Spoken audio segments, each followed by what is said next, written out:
स्मरणीय चारों दादा गुरुदेव के चरणों में कोटि से वंदन। केवल धाम तीर्थ प्रेमिका प्रवर्तनी महोदय आगमत्य परम पूज्य गुरुवर्य श्री के चरणों में कोटि से वंदन।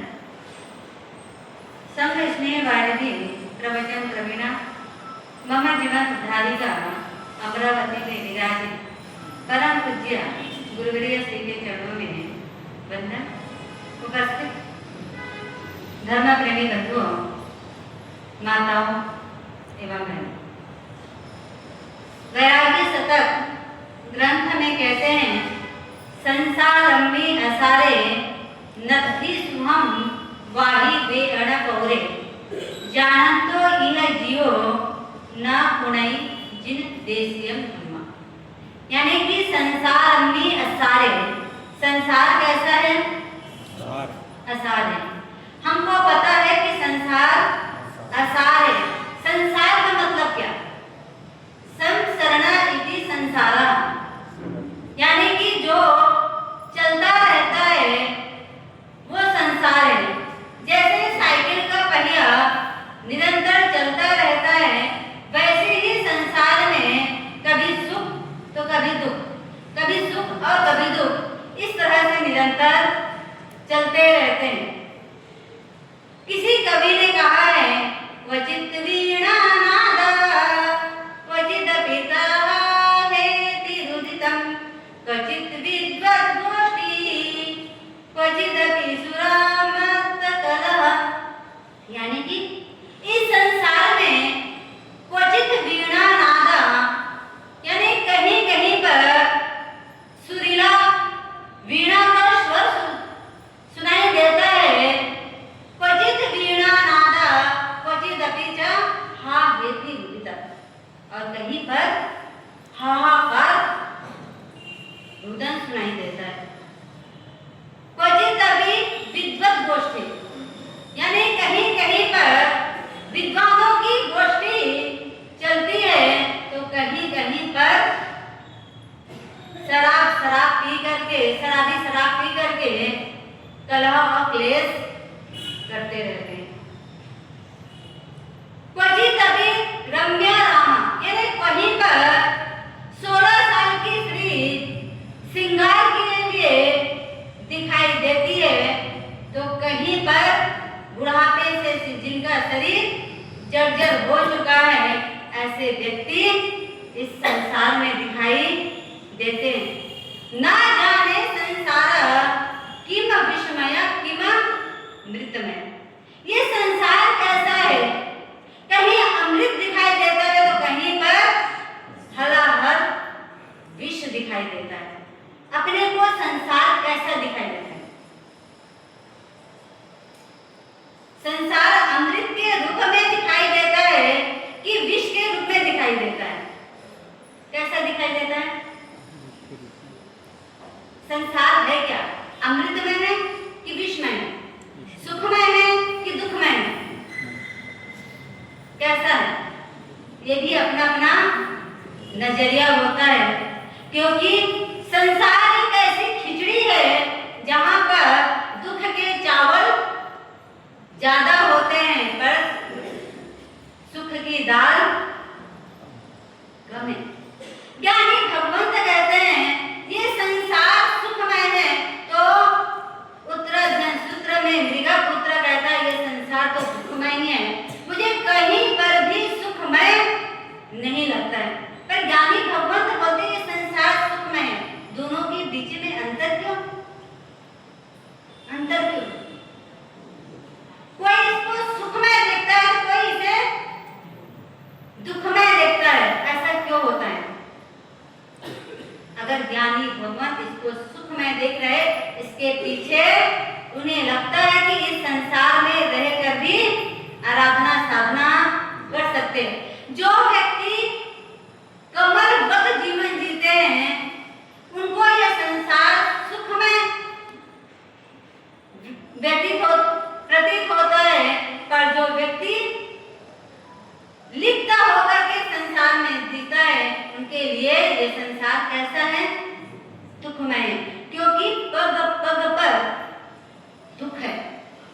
क्योंकि संसार में जितने भी साधन हैं, जितने भी वस्तु है जिसका हम भोग करते हैं, उस भोग के बाद में फलश्रुति क्या मिलती है? दुख कि सुख? क्या मिलती है? अगर संसार के वस्तु में अगर हम भोग करें, संसार के वस्तु को ग्रहण करें, तो उस समय हमारा फलश्रुति क्या मिलती है? दुख मिलता है कि सुख मिलता है? बहुत ज्यादा गर्मी है और गर्मी में आपने एसी चालू किया तो सुख मिला कि दुख मिला? क्या मिला? मिला क्या आपको? बताओ तो सही। सुख मिला। आपने गर्मी में एसी चालू किया तो क्या मिला? सुख मिला। पर इसका फल क्या मिलेगा आपको? क्या मिलेगा? सुख मिलने वाला है तो क्या मिलने वाला है? दुख मिलने वाला है। यही कहते ज्ञानी लोग, संसार में जितने भी वस्तु है उसका भोग करते हैं, भोग करते करते हमको सुख की अनुभूति मिलती है, पर बाद में क्या मिलता है? दुख मिलता है। क्योंकि कोई भी वस्तु का भोग करते हैं तो आकर्षण के कारण होता है। कोई भी वस्तु का भोग कर रहे हैं तो कहीं ना कहीं आसक्ति है, तो आसक्ति के कारण भोग कर रहे हैं, तो बाद में क्या मिलेगा अपने को? दुख। अगर हम एक भोजन भी करते हैं तो शरीर को टिकाना है इसलिए करते हैं कि अच्छा लगता है इसलिए करते हैं? भाव क्या होता है? अच्छा लगता है।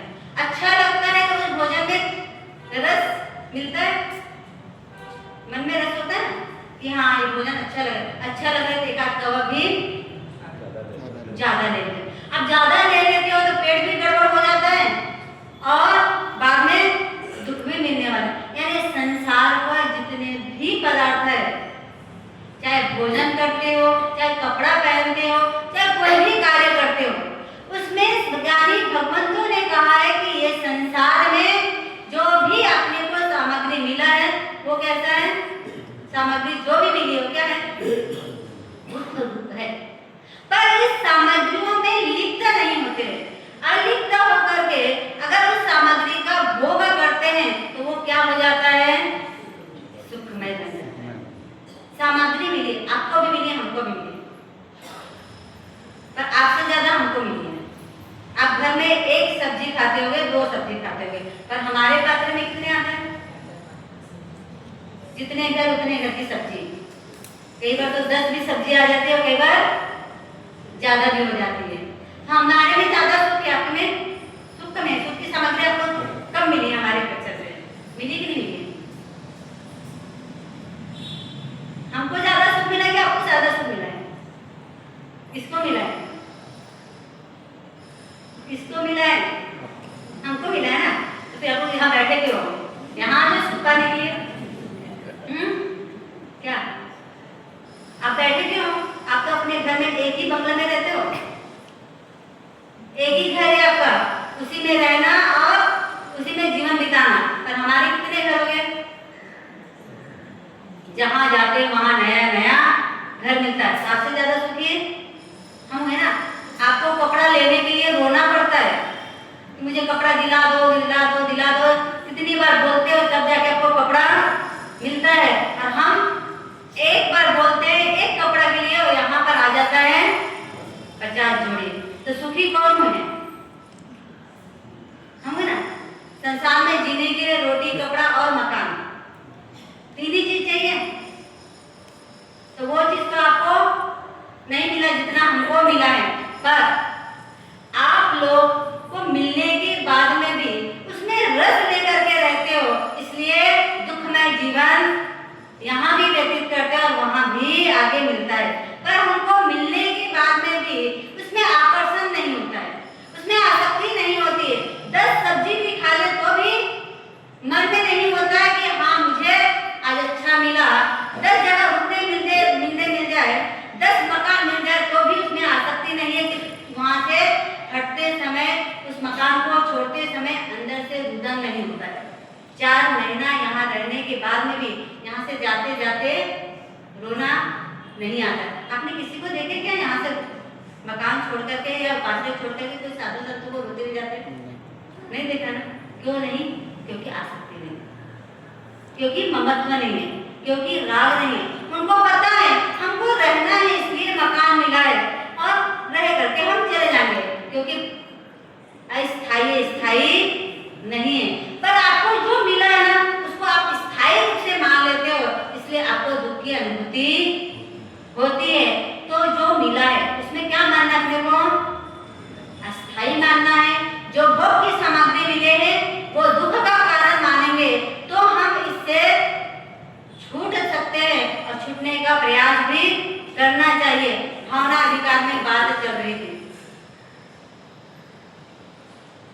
गुणवर्मा उस राक्षस के पैर में मर्दन कर रहे हैं, घी का मर्दन करते जा रहे हैं और इधर राक्षस को लग रहा है कि कहीं ना कहीं कोई अन्य व्यक्ति मनुष्य यहाँ पर उपस्थित है, इसलिए बार बार उनको नींद नहीं आ रही है।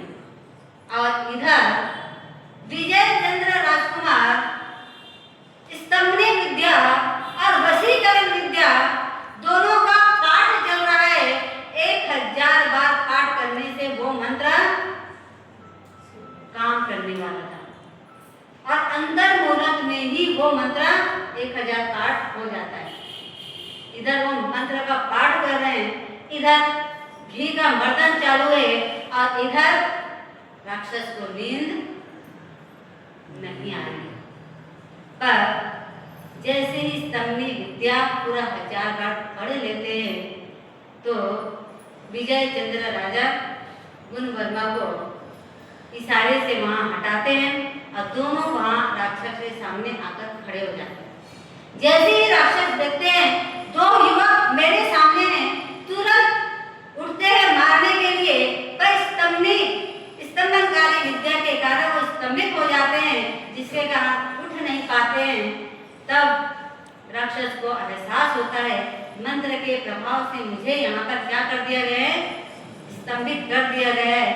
तब राक्षस नम्र होकर के, दयाद्र होकर के विजय चंद्र राजकुमार को कहते हैं कि आज मैं आपका दास बन गया। आपने मेरे को मंत्र शक्ति से प्रभावित कर दिया है।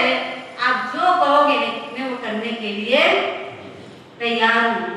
तब विजय चंद्र राजकुमार कहते हैं आप इस नगर के प्रति जो वैर भावना है उसको खत्म कर दो।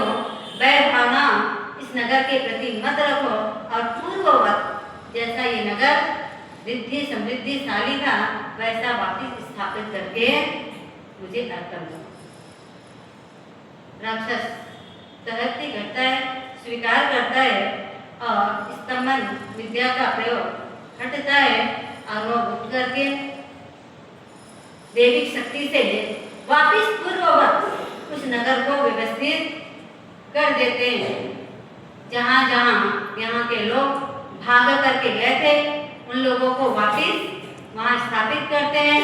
धन धान्य से परिपूर्ण उस राज्य को कर देते हैं।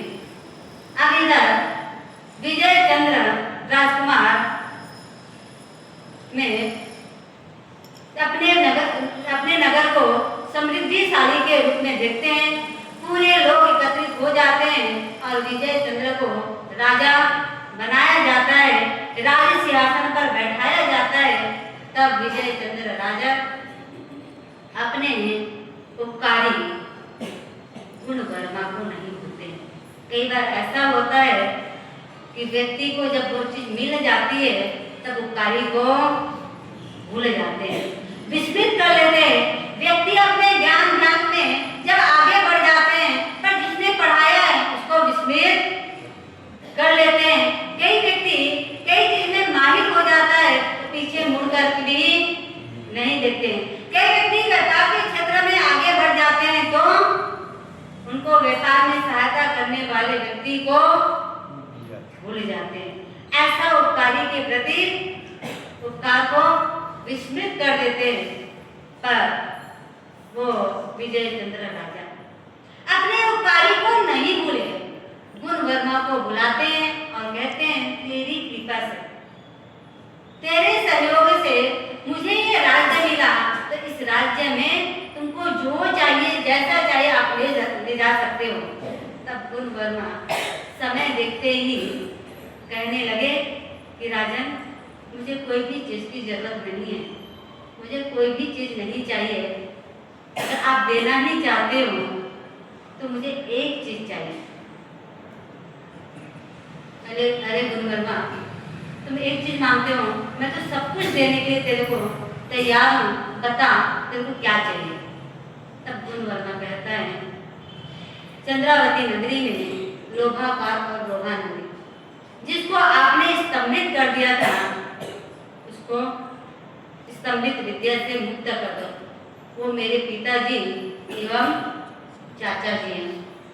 जैसे ही विजय चंद्र सुनते हैं, उन्हें लगता है ये कैसा, विष के वृक्ष में भी अमृत के फल मिलते हैं। पिताजी कहाँ लोभी और बेटा कहाँ निर्लोभी, पिताजी कहाँ विश्वासघाती और बेटा कहाँ परोपकारी।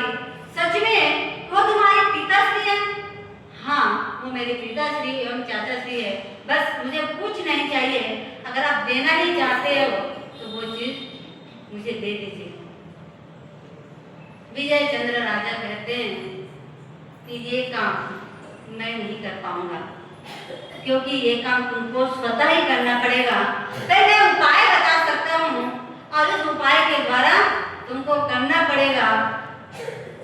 तो कौन सा उपाय विजय चंद्र राजा बताते हैं, और उस उपाय में वो गुण वर्मा